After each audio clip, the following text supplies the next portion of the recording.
Bienvenidos a Biblia en Contexto LHCLT, donde estudiamos las Escrituras frase por frase, analizando cada pasaje desde 5 dimensiones: literaria, histórica, cultural, lingüística y teológica.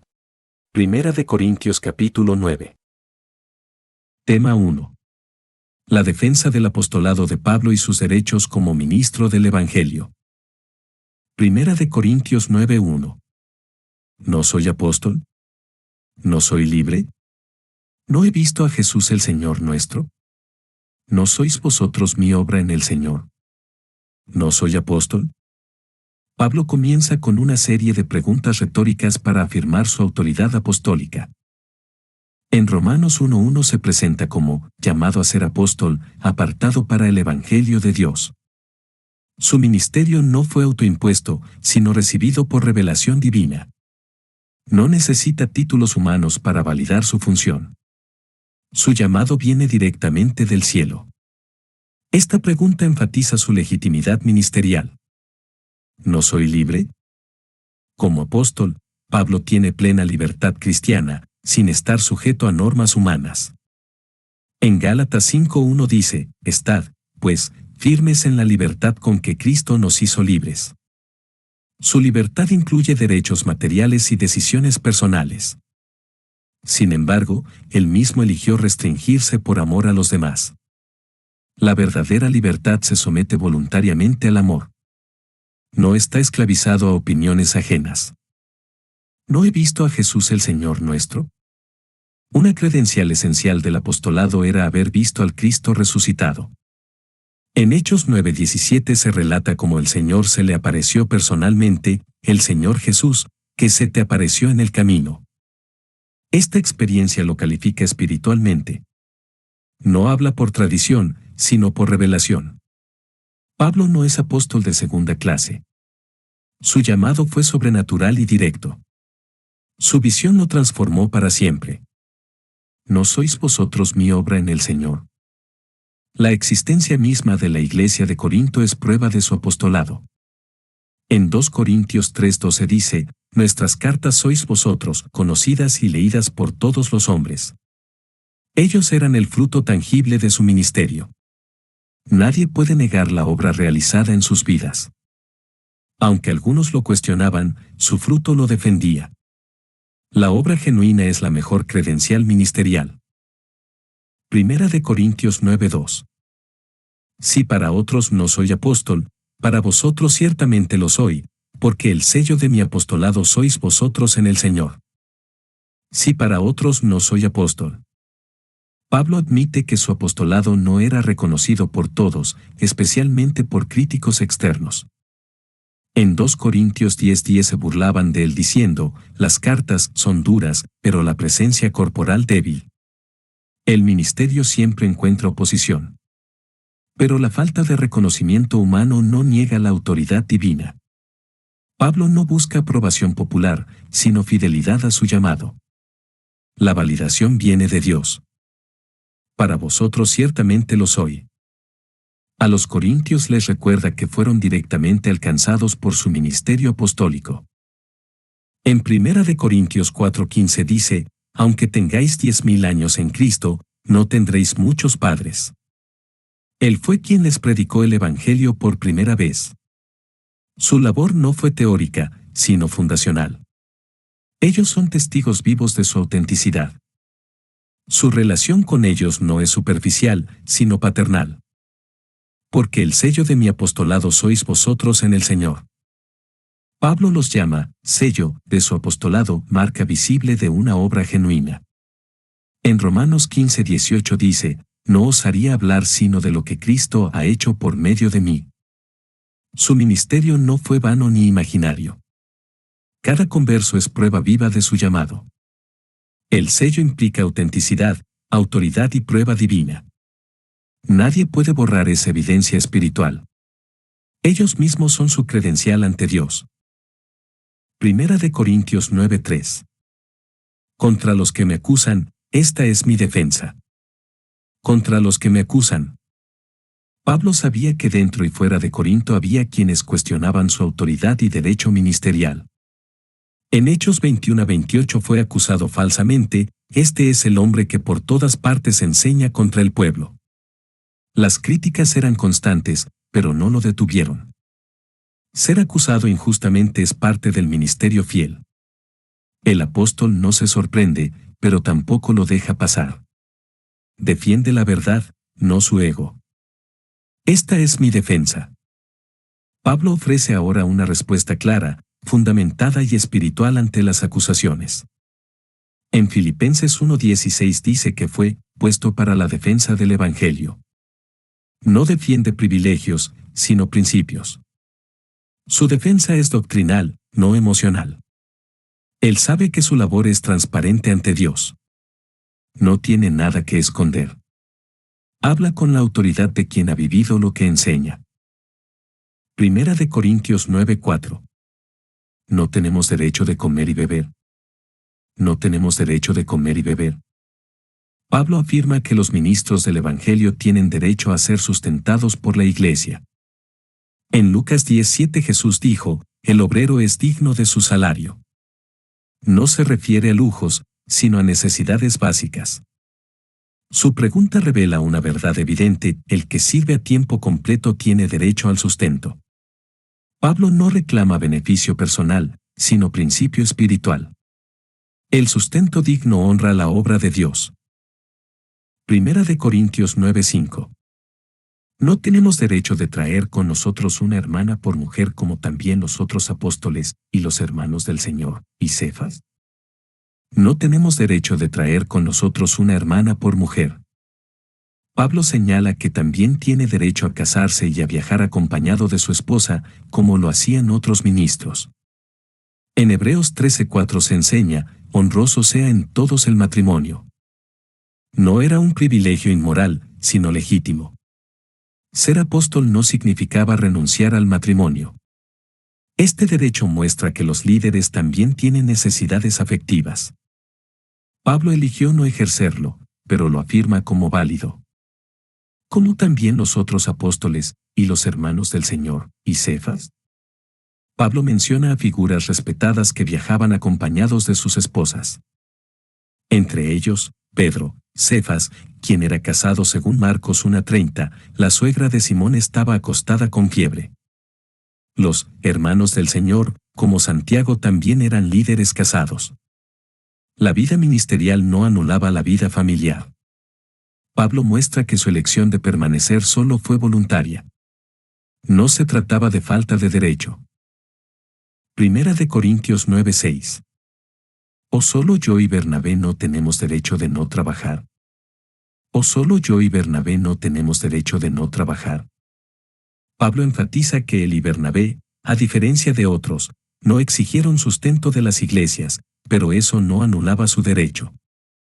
En Hechos 4:36 se menciona a Bernabé como compañero fiel. Ambos trabajaban manualmente para no ser carga. Sin embargo, eso no implica que otros ministros deban hacer lo mismo. Su sacrificio fue voluntario, no normativo. Pablo defiende el principio, aunque eligió no ejercerlo. Primera de Corintios 9:7. ¿Quién fue jamás soldado a sus propias expensas? ¿Quién planta viña y no come de su fruto? ¿O quién apacienta el rebaño y no toma de la leche del rebaño? ¿Quién fue jamás soldado a sus propias expensas? Pablo usa la imagen del soldado para mostrar que ningún trabajador se sostiene a sí mismo cuando sirve a otros. En 2 de Timoteo 2:4 dice, ninguno que milita se enreda en los negocios de la vida. Un soldado recibe sustento del ejército al que sirve. Así también, el ministro debe ser sostenido por la obra. Servir sin respaldo debilita la misión. La lógica humana también respalda este principio. ¿Quién planta viña y no come de su fruto? El labrador espera legítimamente disfrutar del fruto que cultiva. En 2 de Timoteo 2:6 Pablo afirma, el labrador, para participar de los frutos, debe trabajar primero. El ministro siembra la palabra en los corazones y debe cosechar en gratitud. El trabajo espiritual también merece recompensa material. No se trata de codicia, sino de justicia. El principio es aceptado aún en lo natural. ¿O quién apacienta el rebaño y no toma de la leche del rebaño? El pastor cuida del rebaño, y por ello es justo que reciba de su cuidado. En 1 de Pedro 5:12 dice, apacentad la grey de Dios no por ganancia deshonesta, sino con ánimo pronto. El obrero del Señor no explota al rebaño, pero sí puede ser sostenido por él. La leche representa el sustento cotidiano. Pablo apela a ejemplos comunes para fundamentar el derecho al sostén ministerial. 1 de Corintios 9:8. ¿Digo esto solo como hombre? ¿No dice esto también la ley? ¿Digo esto solo como hombre? Pablo anticipa objeciones y aclara que su argumento no se basa solo en lógica humana. En Romanos 3:5 también distingue entre pensamiento humano y verdad divina. No habla por conveniencia personal, sino por revelación bíblica. Lo que enseña no es invención suya. Su defensa está fundamentada tanto en razón como en escritura. El principio tiene peso espiritual, no solo natural. ¿No dice esto también la ley? Pablo recurre a la ley de Moisés para mostrar que el Antiguo Testamento apoya el mismo principio. En Juan 10:35 Jesús dijo, la Escritura no puede ser quebrantada. Si la ley ordenaba sustento para los obreros en lo natural, ¿cuánto más para los espirituales? Pablo honra la palabra escrita como autoridad final. No pide por emoción, sino por convicción bíblica. La ley respalda la justicia ministerial. 1 de Corintios 9:9. Porque en la ley de Moisés está escrito, no pondrás bozal al buey que trilla. ¿Tiene Dios cuidado de los bueyes? Porque en la ley de Moisés está escrito, no pondrás bozal al buey que trilla. Pablo cita Deuteronomio 25:4 como ejemplo de cómo Dios establece justicia en todas las áreas. El buey debía comer mientras trabajaba, como símbolo de equidad. Si el animal podía beneficiarse mientras servía, cuanto más un siervo de Dios. El principio trasciende lo literal. La ley revela el carácter justo de Dios. La obra merece recompensa, sin bozal, sin trabas. ¿Tiene Dios cuidado de los bueyes? Pablo pregunta retóricamente si el mandamiento era solo por los animales. En Mateo 6:26 Jesús enseña que Dios cuida de las aves, pero más aún de sus hijos. Si Dios mostró cuidado por criaturas sin alma, cuanto más por sus siervos. El mandamiento revela un principio espiritual más profundo. La ley ilustraba verdades eternas usando ejemplos tangibles. Dios se interesa por sus obreros. 1 de Corintios 9:10. ¿O lo dice enteramente por nosotros? Pues por nosotros se escribió, porque con esperanza debe arar el que ara, y el que trilla, con esperanza de recibir del fruto. ¿O lo dice enteramente por nosotros? Pues por nosotros se escribió. Pablo aclara que ese texto fue inspirado por Dios no solo para el contexto agrícola, sino como enseñanza para el pueblo de Dios. En Romanos 15:4 se afirma, todo lo que se escribió, para nuestra enseñanza se escribió.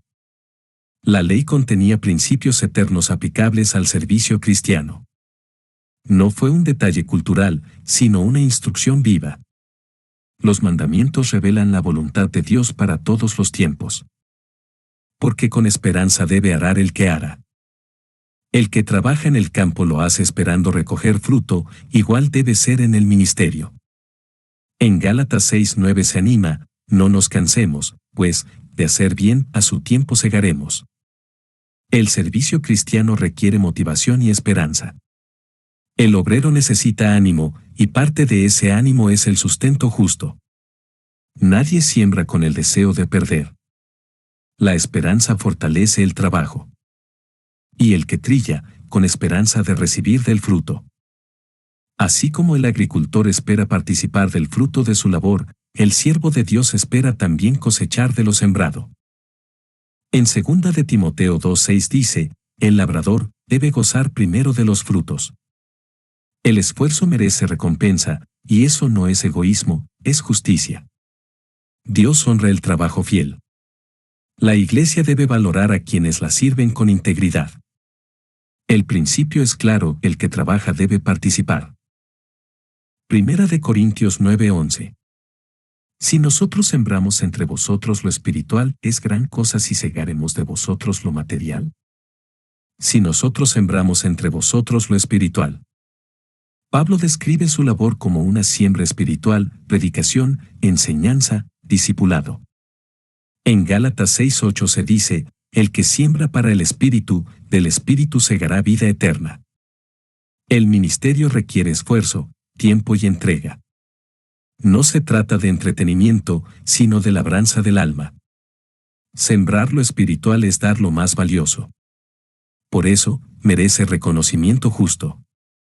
¿Es gran cosa si segaremos de vosotros lo material? Pablo plantea que si lo espiritual es superior, entonces recibir lo material no es exagerado. En Romanos 15:27 se afirma, si los gentiles han sido hechos participantes de sus bienes espirituales, deben también ministrarles de los materiales. Lo material no es un pago, sino una retribución con gratitud. No se compara con lo que se ha dado. La Iglesia debe responder con generosidad. Es un principio de justicia divina. Primera de Corintios 9:12. Si otros participan de este derecho sobre vosotros, ¿cuánto más nosotros? Pero no hemos usado de este derecho, sino que lo soportamos todo, por no poner ningún obstáculo al Evangelio de Cristo. Si otros participan de este derecho sobre vosotros, ¿cuánto más nosotros? Pablo reconoce que otros ministros sí recibían apoyo, y con justa razón. En 1 de Timoteo 5:17 se manda, los que trabajan en predicar y enseñar, sean tenidos por dignos de doble honor. Él, que fundó la iglesia, tenía más derecho. Pero no se aferró a eso. No era una carga, sino un derecho legítimo. La iglesia debía reflexionar sobre su trato hacia los obreros fieles. Pero no hemos usado de este derecho. Pablo aclara que aunque tenía derecho, eligió no ejercerlo para no ser tropiezo. En 2 Corintios 11:9 dice, a nadie fui carga, porque lo suplieron los hermanos. Su motivación era el Evangelio, no el sustento. Su renuncia voluntaria es muestra de madurez y amor. No exigía lo que podía reclamar. Su ejemplo desarma toda crítica. La libertad se manifiesta en el sacrificio voluntario. Sino que lo soportamos todo, por no poner ningún obstáculo al Evangelio de Cristo. Pablo sufrió necesidades y trabajó manualmente para no desviar la atención del mensaje. En Hechos 20:34 él dice, estas manos me sirvieron para lo que me fue necesario. Evitó todo lo que pudiera malinterpretarse como interés económico. Su prioridad era la pureza del Evangelio. Prefirió soportar incomodidades que manchar su testimonio. Así protegía la honra del mensaje de Cristo. Primera de Corintios 9:13. ¿No sabéis que los que trabajan en las cosas sagradas, comen del templo, y que los que sirven al altar, del altar participan? ¿No sabéis que los que trabajan en las cosas sagradas, comen del templo? Pablo cita el modelo del Antiguo Testamento, donde los sacerdotes eran sustentados por el templo. En Números 18:31 se les ordena, comeréis de ello en cualquier lugar, vosotros y vuestras familias. El principio era claro, el que sirve en lo espiritual, vive de ello. Dios mismo lo estableció. El pueblo debía sustentar a quienes ministraban. Era parte del pacto con Israel. ¿Y que los que sirven al altar, del altar participan? El altar era fuente de alimento para los sacerdotes, quienes tomaban porciones de los sacrificios. En Levítico 6:16 se instruye, y la parte que quedare de la ofrenda será de Aarón y de sus hijos. No era abuso, sino provisión divina. Así se mantenía el orden sacerdotal. Pablo conecta ese mismo principio con el ministerio cristiano. Lo espiritual también requiere lo práctico. Primera de Corintios 9:14. Así también ordenó el Señor a los que anuncian el Evangelio, que vivan del Evangelio. Así también ordenó el Señor a los que anuncian el Evangelio. Pablo reafirma que esta enseñanza no es suya, sino una orden de Cristo. En Mateo 10:10 Jesús declaró, porque el obrero es digno de su alimento. Los predicadores no deben ser ignorados ni abandonados. Dios estableció un sistema de sustento para ellos. La Iglesia debe ver esto como obediencia, no como opción. El Evangelio no es negocio, pero sí necesita obreros sostenidos. Que vivan del Evangelio. El llamado a predicar incluye la provisión legítima para quienes entregan su vida a la obra. En Gálatas 6:6 se dice, el que es instruido en la palabra haga partícipe al que lo instruye. El sustento es parte de la honra al mensaje y al mensajero. No se trata de enriquecimiento, sino de apoyo fiel. Los que predican deben vivir tranquilos para enfocarse en su misión. Esa es la voluntad del Señor. Tema 2. La renuncia voluntaria de Pablo a sus derechos por causa del Evangelio. Primera de Corintios 9:15. Pero yo de nada de esto me he aprovechado, ni tampoco he escrito esto para que se haga así conmigo, porque prefiero morir, antes que nadie desvanezca esta mi gloria. Pero yo de nada de esto me he aprovechado. Pablo aclara con firmeza que aunque tiene derecho al sustento, nunca lo ha utilizado. En 2 Tesalonicenses 3:8 dice, trabajamos con afán y fatiga, por no ser gravosos a ninguno de vosotros. Su integridad lo lleva a renunciar a beneficios legítimos. Prefiere evitar malentendidos y críticas. El valor del ministerio no está en lo que recibe, sino en lo que entrega. Su ejemplo fortalece su mensaje. Ni tampoco he escrito esto para que se haga así conmigo. El propósito de Pablo no es recibir un apoyo tardío, sino afirmar principios eternos. En Filipenses 4:17 declara, no es que busque dádivas, sino que busco fruto. Su carta no es una queja velada. No busca provocar compasión ni ajustes personales. Su motivación es pastoral, no personal. Enseña la verdad sin beneficiarse de ella. Eso le da más autoridad moral. Porque prefiero morir, antes que nadie desvanezca esta mi gloria. Pablo valora su integridad más que su bienestar físico. En Hechos 20:24 dijo, de ninguna cosa hago caso, con tal que acabe mi carrera con gozo. Su gloria no es orgullo, sino gozo en servir sin interés. Prefiere el sacrificio antes que empañar su testimonio. Su pasión es preservar la pureza de su ministerio. Nada debía manchar la belleza del evangelio que predica. Primera de Corintios 9:16. Pues si anuncio el evangelio, no tengo por qué gloriarme, porque me es impuesta necesidad, y ay de mí si no anunciare el evangelio. Pues si anuncio el evangelio, no tengo por qué gloriarme. Pablo no se enaltece por predicar, porque sabe que es un deber, no un mérito. En Lucas 17:10 Jesús dijo, siervos inútiles somos, pues lo que debíamos hacer, hicimos. Él cumple un mandato, no realiza una hazaña personal. Su obediencia no es causa de vanagloria. La predicación es parte de su llamado, no una opción. El Evangelio es su razón de existir. Porque me es impuesta necesidad. Pablo ve el anuncio del Evangelio como una obligación impuesta por Dios. En Hechos 26:16 el Señor le dijo, para esto he aparecido a ti, para ponerte por ministro. Su ministerio no nació de ambición, sino de comisión divina. No puede desligarse de su llamado. La urgencia lo consume. No predicar sería desobedecer a su Salvador. La necesidad es espiritual y moral. Y ay de mí si no anunciare el Evangelio. La expresión muestra el temor reverente ante la posibilidad de fallar en su misión. En Jeremías 29 el profeta dijo, había en mi corazón como fuego ardiente y no lo pude sufrir. Pablo siente el peso de su responsabilidad.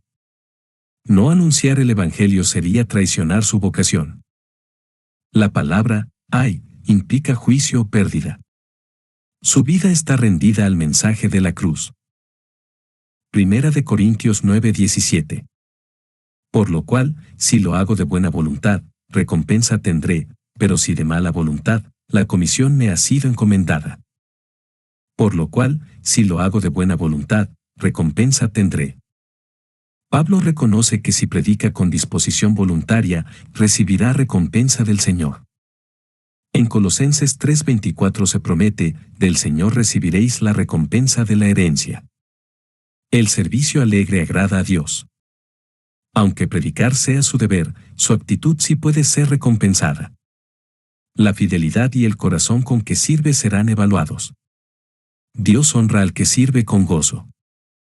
Pero si de mala voluntad, la comisión me ha sido encomendada. Aunque no lo hiciera con alegría, sigue siendo responsable ante Dios porque ha recibido un encargo. En Ezequiel 3:18 Dios le advierte al profeta, cuando yo dijere y tú no le amonestares, su sangre demandaré de tu mano. El llamado no depende del estado de ánimo. Dios exige obediencia aunque el siervo no sienta gozo momentáneo. La comisión pesa sobre su vida. Su fidelidad es exigida. Primera de Corintios 9:18. ¿Cuál, pues, es mi galardón? Que predicando el Evangelio, presente gratuitamente el Evangelio de Cristo, para no abusar de mi derecho en el Evangelio. ¿Cuál, pues, es mi galardón? Pablo se hace esta pregunta para resaltar que su mayor satisfacción es servir sin buscar retribución. En Filipenses 2:16 él dice, para que en el día de Cristo yo pueda gloriarme, que no he corrido en vano. Su recompensa es interna, eterna y espiritual. No busca aplausos, sino aprobación divina. La motivación correcta sostiene el ministerio en tiempos difíciles. El galardón es hacer la voluntad de Dios. Que predicando el Evangelio, presente gratuitamente el Evangelio de Cristo. Para Pablo, no cobrar por predicar es un acto de amor y una estrategia evangelística. En 2 Corintios 11:7 dice, os anuncié el Evangelio de Dios de Bold. El Evangelio es un tesoro que se da sin precio. Pablo se goza en dar sin recibir. Eso engrandece aún más el mensaje. Su entrega gratuita refleja el carácter de Cristo. La gracia no puede venderse. Para no abusar de mi derecho en el Evangelio. Pablo evita todo aquello que pueda distorsionar el Evangelio o poner en duda su pureza. En 2 Corintios 6:3 declara, no damos a nadie ninguna ocasión de tropiezo. Aunque tiene derecho, no lo usa si puede causar malentendido. Su meta es que nada estorbe a Cristo. Renuncia a lo lícito por lo eterno. Su ejemplo es una lección para todo ministro. Tema 3. Pablo se hace siervo de todos para ganar a más personas para Cristo. Primera de Corintios 9:19. Por lo cual, siendo libre de todos, me he hecho siervo de todos para ganar a mayor número. Por lo cual, siendo libre de todos. Pablo afirma su independencia personal, no está sujeto a intereses humanos. En Gálatas 1:10 dice, si todavía agradara a los hombres, no sería siervo de Cristo. Su libertad no es rebeldía, sino obediencia a Dios. No debe favores ni está atado a exigencias. Su autoridad viene de Cristo, no de hombres. Esta libertad le permite servir con autenticidad. No actúa por presión, sino por convicción. Me he hecho siervo de todos. Pablo voluntariamente renuncia a sus derechos para servir a todos. En Marcos 10:44 Jesús enseñó, el que de vosotros quiera ser el primero, será siervo de todos. Esta es la esencia del liderazgo cristiano, servicio. Pablo se adapta para alcanzar. No busca ser servido, sino servir. Es libre, pero se sujeta por amor. Su vida es un modelo de entrega y humildad. Para ganar a mayor número. El propósito de su servicio sacrificial es la salvación de muchos. En 1 de Timoteo 2:4 dice que Dios quiere que todos los hombres sean salvos. Cada acto de renuncia tiene una meta, alcanzar almas. No se trata de agradar a todos, sino de ganar a los perdidos. Su sacrificio no es en vano. La causa lo vale todo. Cada alma ganada justifica su entrega. Primera de Corintios 9:20. Me he hecho a los judíos como judío, para ganar a los judíos, a los que están sujetos a la ley, aunque yo no esté sujeto a la ley, como sujeto a la ley, para ganar a los que están sujetos a la ley. Me he hecho a los judíos como judío, para ganar a los judíos. Pablo, siendo judío de nacimiento, se adapta a las costumbres para no cerrarse puertas al Evangelio. En Hechos 21 a 26 participó en ritos judíos por causa de los incrédulos. No traiciona su fe, sino que se adapta con sabiduría. Su meta es abrir corazones, no imponer cambios culturales. Su identidad está en Cristo, pero comprende la mente judía. Se vuelve puente, no obstáculo. A los que están sujetos a la ley, aunque yo no esté sujeto a la ley. Él ya no vive bajo la ley mesaque como pacto, pero comprende a quienes aún la consideran válida. En Romanos 6:14 declara, no estáis bajo la ley, sino bajo la gracia. Sin regresar al legalismo, se acerca con sensibilidad. No compromete el Evangelio, pero tampoco desprecia la tradición. Respeta el proceso de cada uno. La empatía es parte de su estrategia evangelística. Como sujeto a la ley, para ganar a los que están sujetos a la ley. Pablo se comporta con deferencia hacia la ley judía para alcanzar a quienes la valoran. En Hechos 16:3 hizo circuncidar a Timoteo para no ofender a los judíos. No lo hizo por obligación, sino por sabiduría. Su enfoque era pastoral, no ritualista. El Evangelio puede ser contextualizado sin ser comprometido. Ganar almas era su prioridad. Primera de Corintios 9:21. A los que están sin ley, como si yo estuviera sin ley, no estando yo sin ley de Dios, sino bajo la ley de Cristo, para ganar a los que están sin ley. A los que están sin ley, como si yo estuviera sin ley. Pablo también se adapta a los gentiles que no conocen la ley mesaque. En Hechos 17:23 citó a poetas griegos para conectar con su audiencia. No usa referencias judías que ellos no entienden. Se despoja de su trasfondo para acercarse. No exige a los gentiles lo que no les fue dado. Predica con sabiduría cultural. La flexibilidad es parte del amor.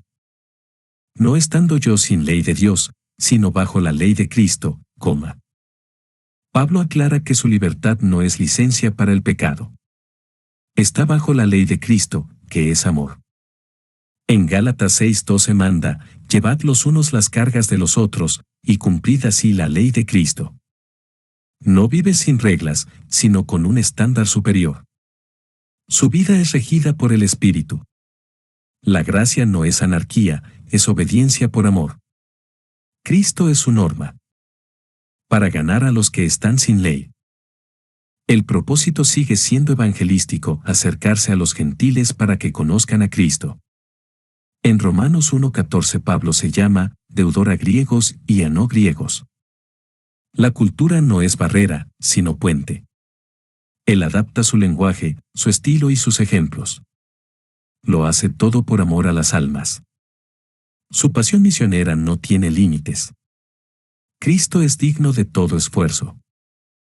Primera de Corintios 9:22. Me he hecho débil a los débiles, para ganar a los débiles, a todos me he hecho de todo, para que de todos modos salve a algunos.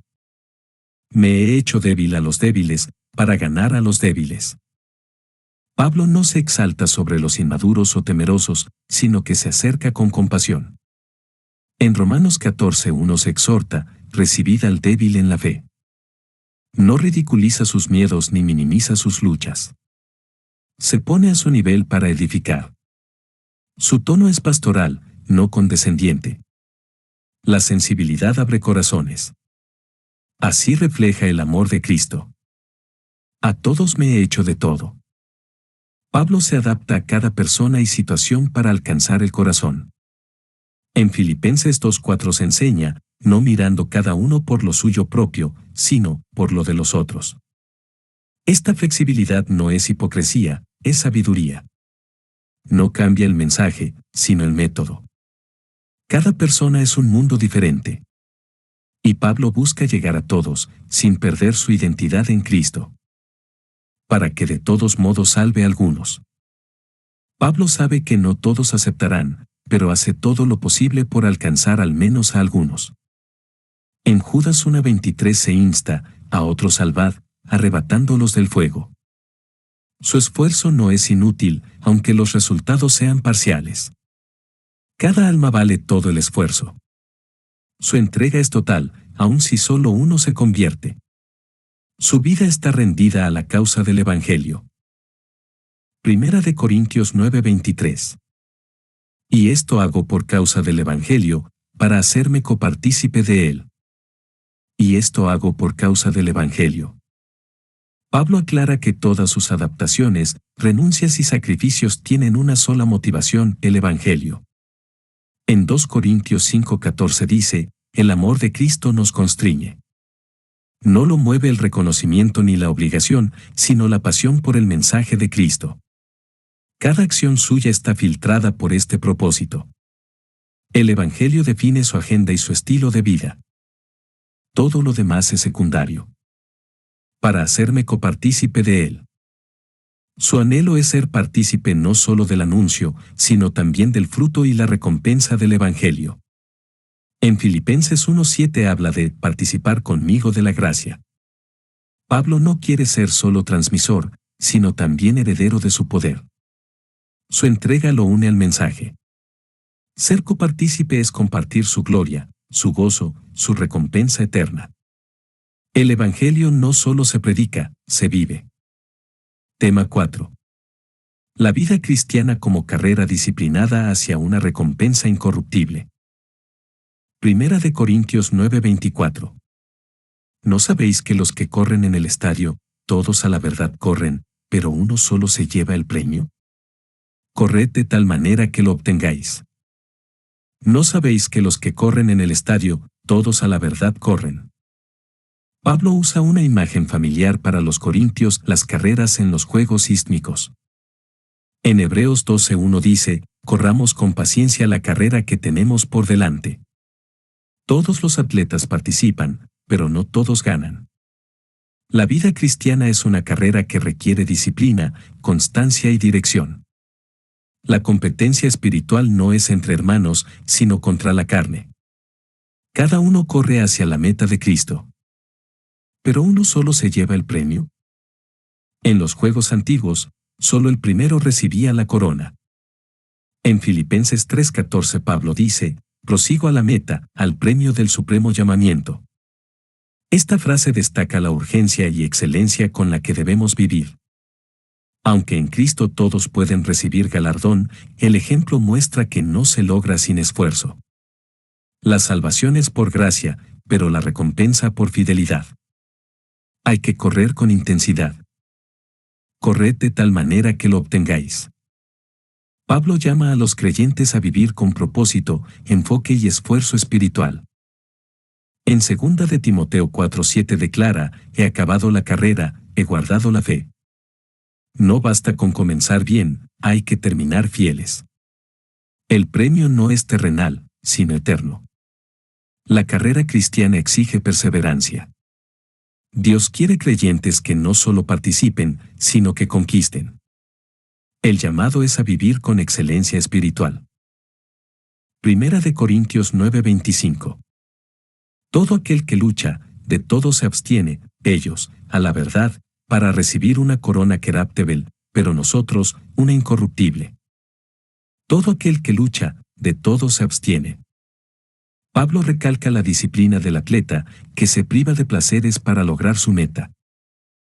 En 2 de Timoteo 2:5 se dice, el que lucha como atleta, no es coronado sino lucha legítimamente. El creyente también debe dominar su cuerpo, deseos y tiempo. La santidad requiere abstinencia de todo lo que estorba. No es represión, es enfoque. Sin disciplina no hay victoria. El sacrificio es parte del llamado. Ellos, a la verdad, para recibir una corona queraptebel. Los atletas antiguos competían por una corona de laurel que se marchitaba en pocos días.